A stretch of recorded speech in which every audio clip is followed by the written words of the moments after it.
Huwag kang mabalisa dahil sa masama. Huwag mong kainggitan likaw nilang gawa. Tulad ng damo, sila'y malalanta. Tulad ng halaman, matutuyo sila. Umasa ka sa Diyos ang mabuti gawin, at mananahan kang ligtas sa lupain. Kaya Yahweh mo hanapin ang kaligayahan, at ang pangarap mo iyong makakamtan. Ang iyong sarili sa Kanya italaga, tutulungang ganap kapag ikay nagtiwala. Ang kabutihan mo ay magliliwanag katulad ng araw kung tanghaling tapat. Sa harap ni Yahweh ay pumanatag ka, maging matiyagang maghintay sa Kanya. Huwag mong kainggitan ang gumiginhawa, sa likong paraan umunlad man sila. Huwag kang mapupuot ni mababalisa, iyang pagkagalit iwasan mo sana. Walang kabutihang makakamtan ka. Ang nagtitiwala kay Yahweh, mabubuhay, ligtas sa lupait at doon tatahan. Ngunit ang masamay ipagtatabuyan. Hindi magtatagal, sila'y mawaparang. Kahit hanapin mo'y di masusumpungan. Tatamuhin ng mga mapagpakumbaba ang lupang pangako na kanyang pamana. At sa lupang iyon na napakasagana, ang kapayapaan ay matatanggap nila. Salamat sa Diyos. Magandang umaga po muli sa buong kawan ng First Peacemakers Church of Cainta. Pati na yung mga patuloy na sumusubaybay sa atin linggo-linggo dito sa pagsambahay o yung First Peacemakers Church sa pagsambahay. Binabati ko din yung lahat ng mga iglesia na bumubuo ng missionary outreach of the Philippines. Nawa ang patuloy na pangalaga ng Diyos at ang kanyang kalinga ay sumainyo. So sumainyong lahat.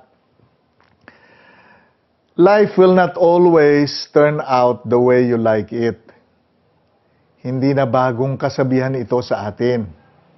May nangyayari talaga sa buhay na wala tayong kontrol. At kadalasan, ito ay nakasasakit sa atin. Lalo na pag tao na ang involved. Katulad ng context natin, context ng ating teksto ngayong araw o ngayong umaga. Ang buod ng awit 37 verses 1 to 11 ay matatagpuan sa verse 9 ng passage natin.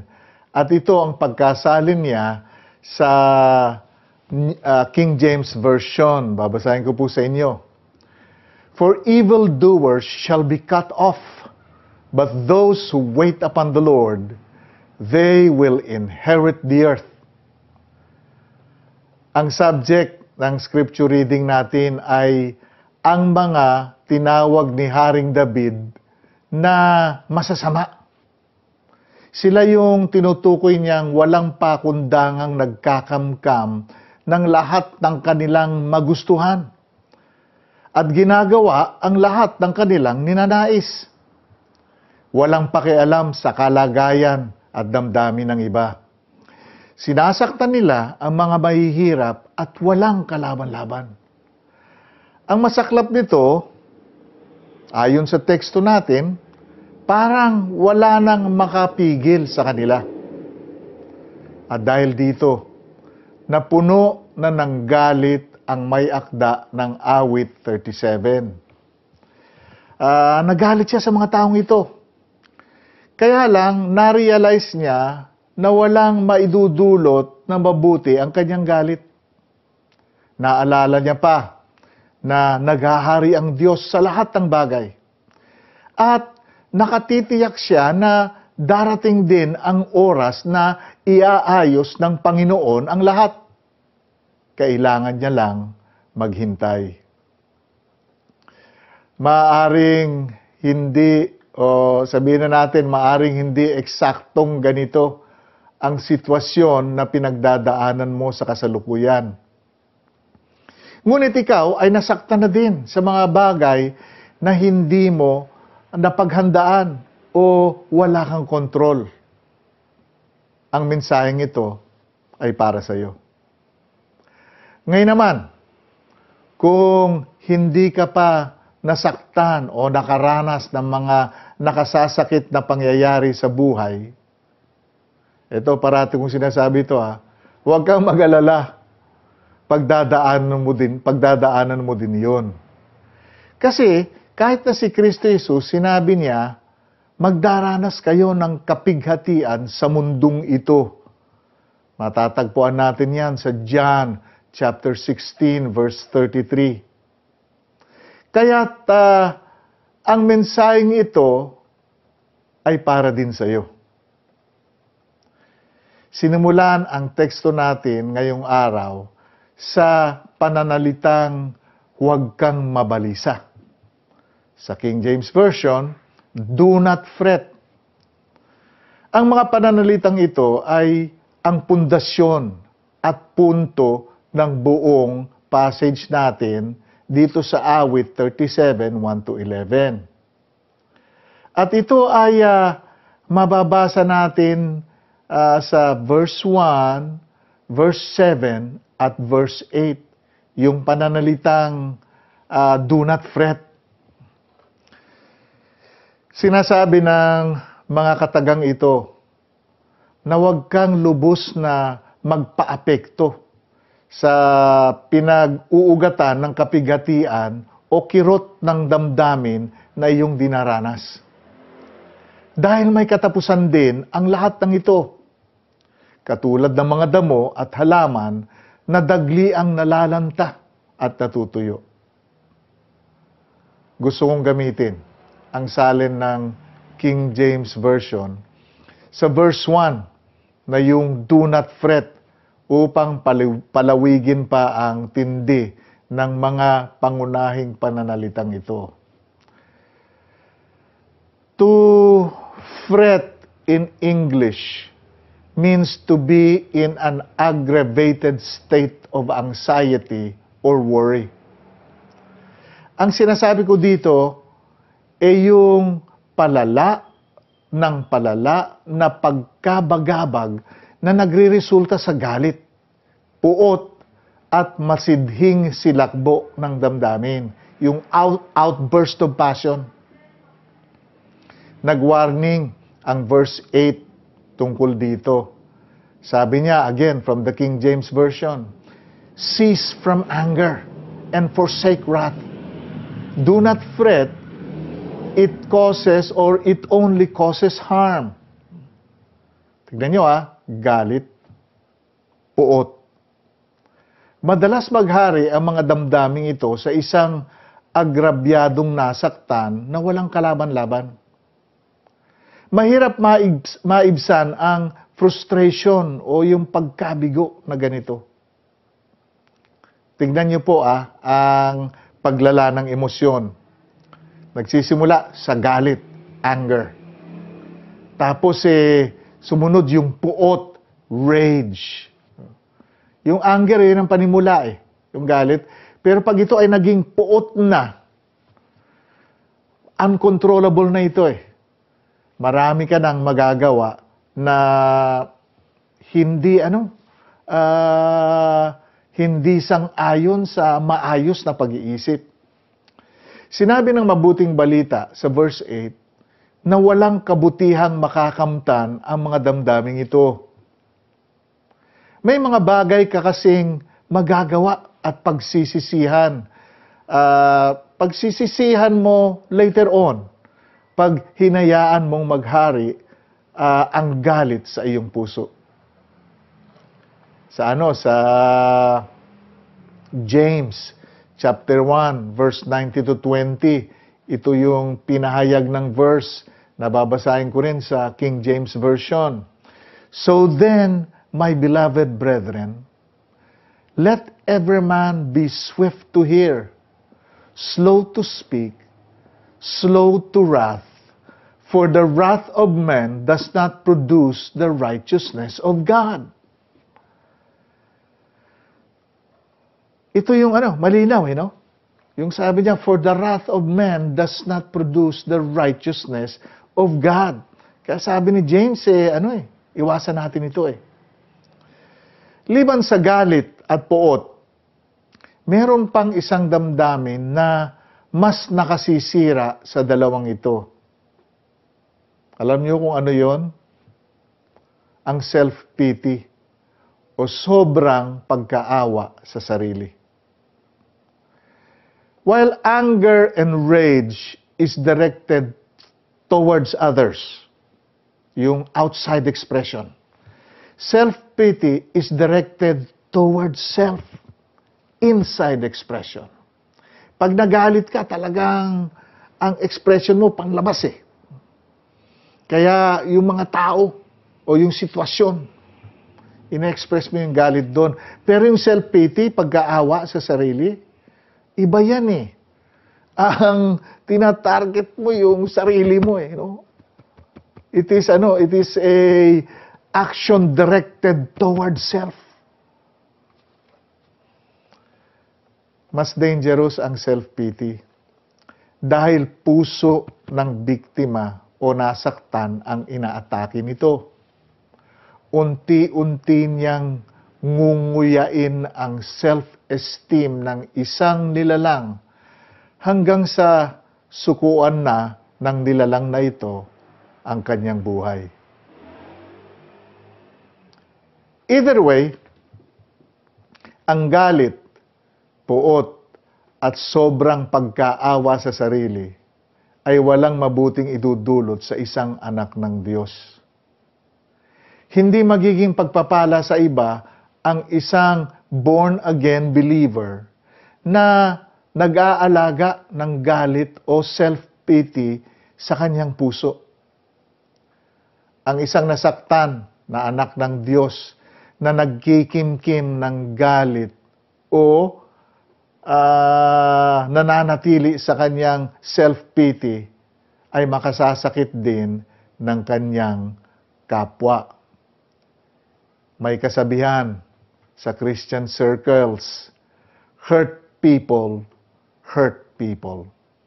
Pag ikaw nasaktan at hindi na deal yung sakit na ito, makasasakit ka din ng iba. Pero alam nyo, hindi lang naman ito ang laman ng Psalm 37, 1-11. Inilatag din dito, o inilatag din ito, yung tinatawag kong hurt protocol. Kung merong health protocol, ang DOH para sa COVID-19, meron ding hurt protocol ang salita ng Diyos para sa mga masasakit na pangyayari sa buhay. At matatagpuan natin ito sa verses 3, 4, 5, at 7 ng ating scripture reading. Noong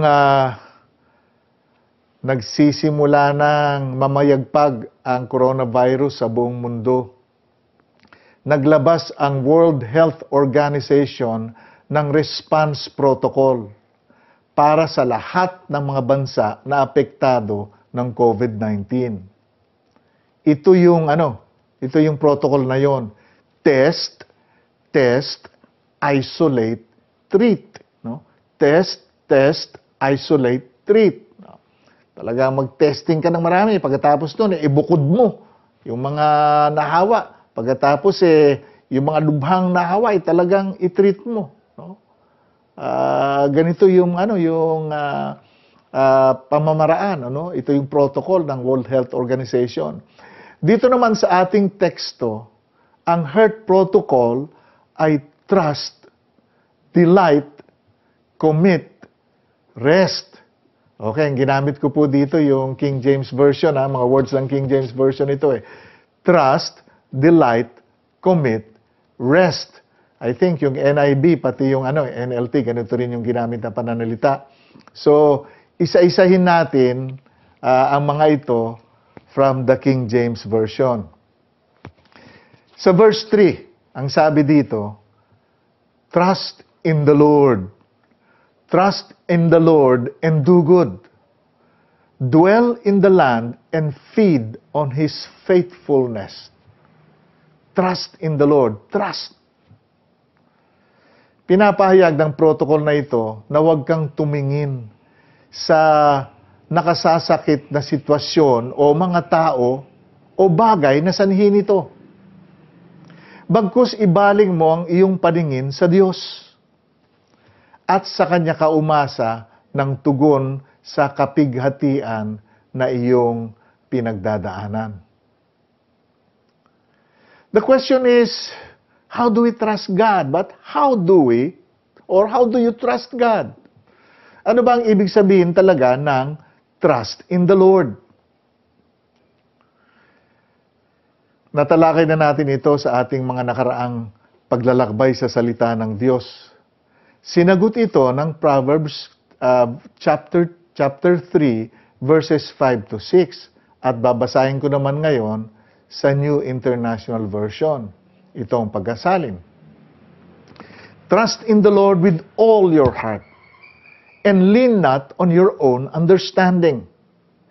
In all your ways acknowledge Him and He will make your path straight. Pansinin mo yung tatlong significant words dito. Heart, o yung puso. Understanding, pag-iisip. Ways, mga kaparaanan. To trust in God means isuko mo yung tatlong ito sa Kanyang paghahari. Puso, pag-iisip, at mga kaparaanan mo. Sa verse 4, itong sinabi, delight yourself also in the Lord, and He shall give you the desires of your heart. Delight yourself also in the Lord, and He will give you the desires of your heart. Kay Yahweh mo lang hanapin ang kaligayahan. Ito ang pagkasalin ng mabuting balita, Biblia. Pero, paano mo ito gagawin? Pwede mong i-apply dito yung proseso ng pagkakaibigan. Nung una mong nakilala ang BFF mo, hindi naman agad kayo close eh. Nagsimula ang inyong relasyon sa simpleng acquaintance lang. Ngunit dahil parati kayong nagko-communicate sa isa't isa, lumalim ang inyong pagkakilala sa bawat isa. Hanggang sa ikaw, personally, excited ka nang makita siya parati. Gayun din siya. In the same way, kung gusto mong mag-delight sa Lord, kailangan mas lumalim pa ang pagkakilala mo sa Kanya. At nade-develop ito sa quality time na ibinibigay mo sa iyong Panginoon. Sa quiet time mo, sa prayer time mo, sa pagdinilay ng salita ng Diyos. Ito yun eh. Habang nadidiscover mo ang kadakilaan ng Kanyang pag-ibig, lalo kang napapalapit kay Kristo Jesus.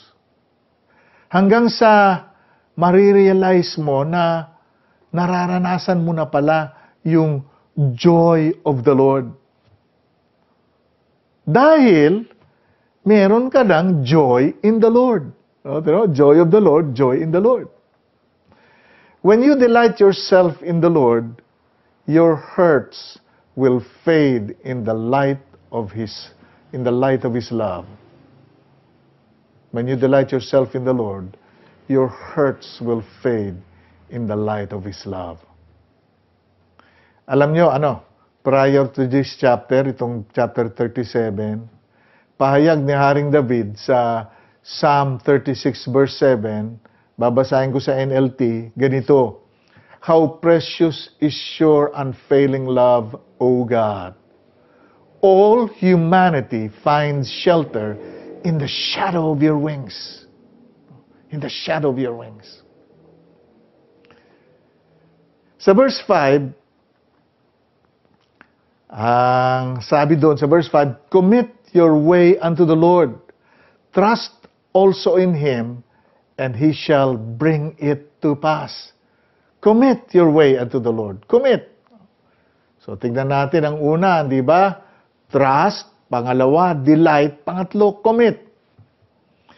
Gusto kong i-quote sa inyo ang sinabi ng Life Application Bible tungkol sa verse na ito. Tinumbok niya yung meaning ng verse 5 o yung ibig sabihin ng commit. Ito yung pananalitang binanggit, and I quote, "To commit yourselves to the Lord means entrusting everything. Our lives, families, jobs, possessions, to His control and guidance." To commit ourselves to the Lord means to trust in Him, believing that He can care for us better than we ourselves. We should be willing to wait patiently for Him, to work out what is best for us. Ang ganda, no? I couldn't have said it better. When you commit yourself to the Lord, nagkakaroon ka ng panibagong pananaw sa mga nangyayari sa buhay mo. Gaano man kasakit ito, talagang nagbabago yung response mo dito.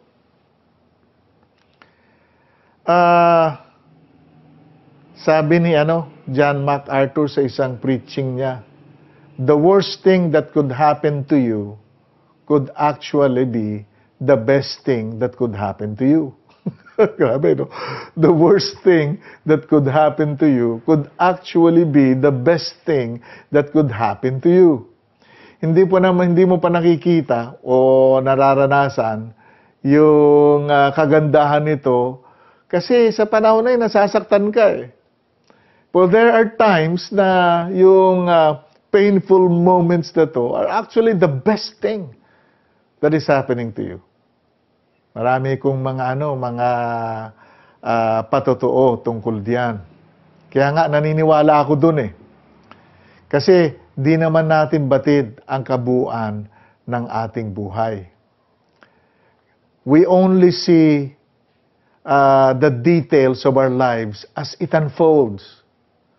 But God sees the whole picture. Nakikita niya lahat. To commit means to stop resisting the Lord and to just rest on His Word. Stop resisting the Lord and to just rest on His Word. Which comes to our last point in our heart protocol. Sa verse 7, ang sabi dito, rest in the Lord and wait patiently for Him. Do not fret because of him who prospers in his way, because of the man who brings wicked schemes to pass. Pinagtitibay muli nito ang utos na huwag mabalisa. Ang payo na rest in the Lord ay hindi inactivity o idleness. Bagkus isa itong aktibong pagtitiwala at pagtanaw ng pag-asa sa buhay na Diyos. Ang rest ay tumutukoy sa kapanatagan o peace of mind. Sa Biblia, tinatawag itong shalom. Shalom. Ano ang shalom? Shalom is a Hebrew word meaning peace, harmony, wholeness, completeness, prosperity, welfare, and tranquility. Ito yung rest na ipinangako ni Kristo Jesus sa Matthew 11:28 para sa mga lubhang nahihirapan at nabibigatan sa kanilang pasanin. Babasahin ko uli sa inyo yung buong text ng promise na ito ni Kristo Jesus na nakarecord sa Matthew 11:28-30. At ngayon, gagamitin ko naman yung New Living Translation. Ito yung pagkasali niya. Then Jesus said, Come to me, all of you who are weary and carry heavy burdens, and I will give you rest. Take my yoke upon you. Let me teach you, because I am humble and gentle at heart. And you will find rest for your souls, for my yoke is easy to bear, and the burden I give you is light. Bagamat ang focus ng pangakong ito primarily ang mga Hudyo na lubos nang nabibigatan sa pagsunod sa mahigpit na patakaran ng kanilang relihiyon. Ang application nito ay para sa lahat. The invitation of Christ is for everyone who are weary and carry heavy burdens. Sa verse 11, na last verse ng ating passage ngayong umaga, binanggit ang isang katangian na puso ng pagsasakatuparan ng apat na haligi ng HERT protocol, yung trust, delight, commit, at rest. Anong katangiang ito? Sa King James Version, tinawag siyang meek. Sa Mabuting Balita, tinawag siyang mapagkumbaba. Sa New Living Translation, ang term niya dito ay lowly. Sa New American Standard Bible, ang term na ginamit niya ay humble. So tingnan mo meek, mapagkumbaba, lowly, humble. Siguro sapat na yung mga translation na yon ng katangiang ito sa iba't ibang version ng Biblia upang maintindihan natin ang sangkap o substance nito. But for our purposes, gagamitin ko yung pagkasalin ng King James Version. Yung word na ginamit niya ay meek. Meek. Isa ito sa Isa ito sa pinakamahalagang katangian ng Beatitudes na ipinangaral ni Kristo Jesus sa Sermon on the Mount. At itong sermon na to ay kanyang ipinahayag para sa kanyang mga alagad. Sa Beatitudes, makikita natin yung katangiang meek sa Matthew 5, verse 5.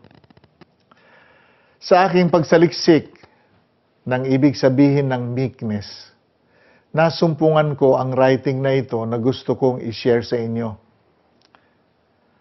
Sabi niya dito, and I quote, "Meekness is an attribute of human nature and behavior.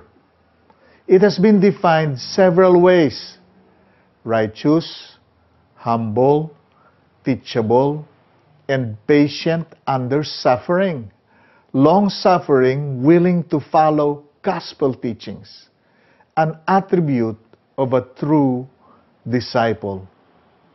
Ang ganda, no? Sa mundo natin ngayon na umiira lang makasariling pag-uugali, tinatanaw ang meekness na weakness. Pero alam nyo sa Biblia, meekness is not weakness. It is the inner strength that makes you face the adversities of life with quiet confidence. Without meekness, the 4 pillars of the HERT protocol will not work. No? Hindi magiging effective yung yung protocol natin HERT protocol natin na trust, delight, commit, and rest kung wala yung humility o meekness. Nasa fallen world pa tayo ngayon. Wala pa yung physical na paghahari ni Kristo sa mundong ito. Pero tiyak na mangyayari yon. Kaya lang, habang hindi pa siya bumabalik, hindi rin natin maiiwasan ang mga masasakit na pangyayari sa buhay. tinawag ni Kristo Jesus yun na kapighatian. Gayunpaman, dumaan man ang kapighatian sa buhay, magpasakop lang tayo kay Kristo at ating isabuhay ang heart protocol ng Psalm 37, 1-11. Trust, delight, commit, rest.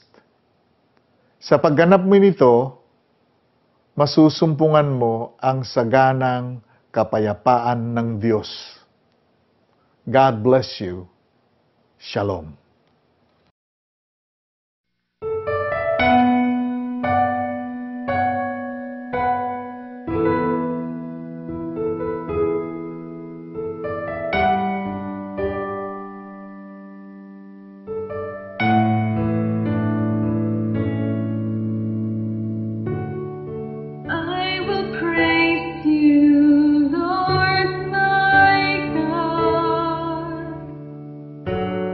Even in my brokenness, I will praise you, Lord. I will praise you, Lord, my God. Even in my desperation, I will praise you, Lord. And I can't understand that you allow. I just can't see the reason. But my life is in your hands, and though I cannot see you, I choose to trust you. Even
At dito po nagtatapos ang ating programang pagsambahay.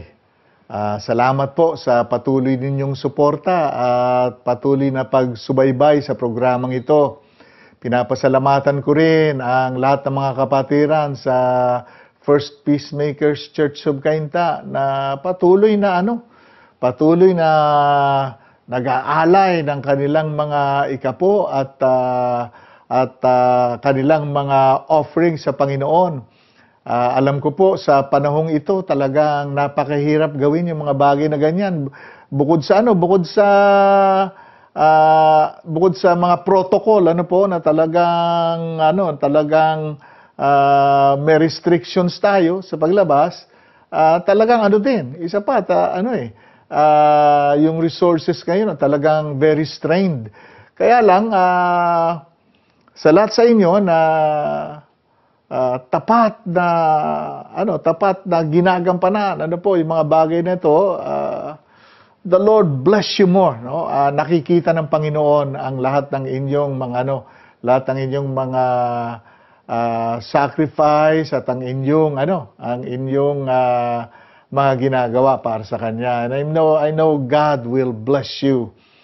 Patuloy po yung yung ating pagsambahay na ito.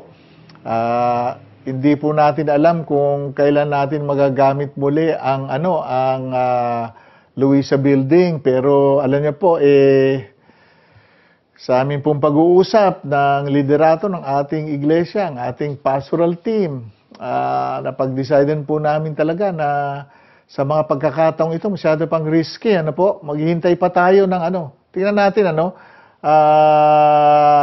siguro mga 1 o 2 buwan pa, tingnan natin kung ano ang developments. Kasi gusto rin po natin pangalagaan ang ating kawan, ang mga kapatiran. Lalong-lalo na ngayon ang mahigpit ang restriction ngayon yung sa below 21 years old at yung 60 pataas. At alam niyo naman po, marami tayong mga miyembro ng kawan na nasa category ng age na ganon. Kaya nga po, ipag-pray lang po natin. No? At talaga naman linggo-linggo naman minomonitor namin minomonitor namin yung mga pangyayari, yung mga developments. And if this turns out na maayos na, magbubukas po ulit tayo. Ang primary concern po natin ay yung health o kalusugan ng lahat. Patuloy din po yung ating prayer every Friday ng 8:00 ng gabi. No, sana makita ko po kayo doon, no? Malaking bagay po ang prayer. Lalong-lalo na ngayon, no? Makiisa tayo sa gawaing ito. Mahalagang-mahalaga ang panalangin.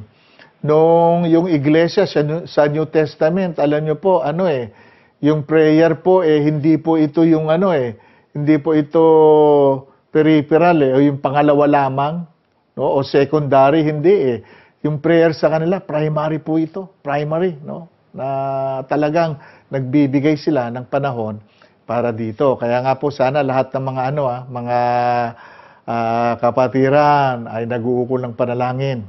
Para sa Panginoon. Para sa kapatiran. At sa lahat. Din po, no? Mag-monitor lang tayo, no? Tignan natin yung mga update dun sa ating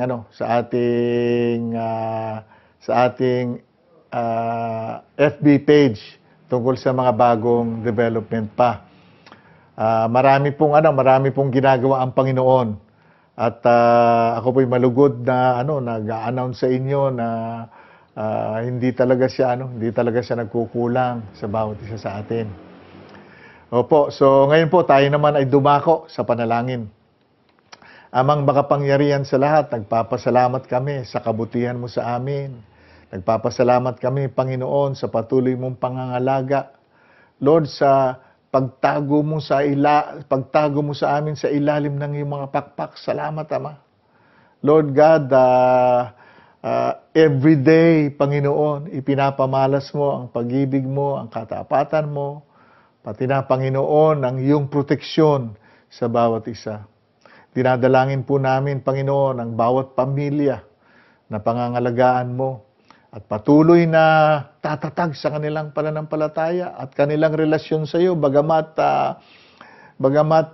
oh Lord God, may restriction sa pag-fellowship sa bawat isa. Lord, we pray, oh Lord, na patuloy kang kikilos sa bawat pamilya, Panginoon. At ipadarama mo, oh Diyos, ang iyong pag-ibig at ang iyong katapatan sa bawat isa.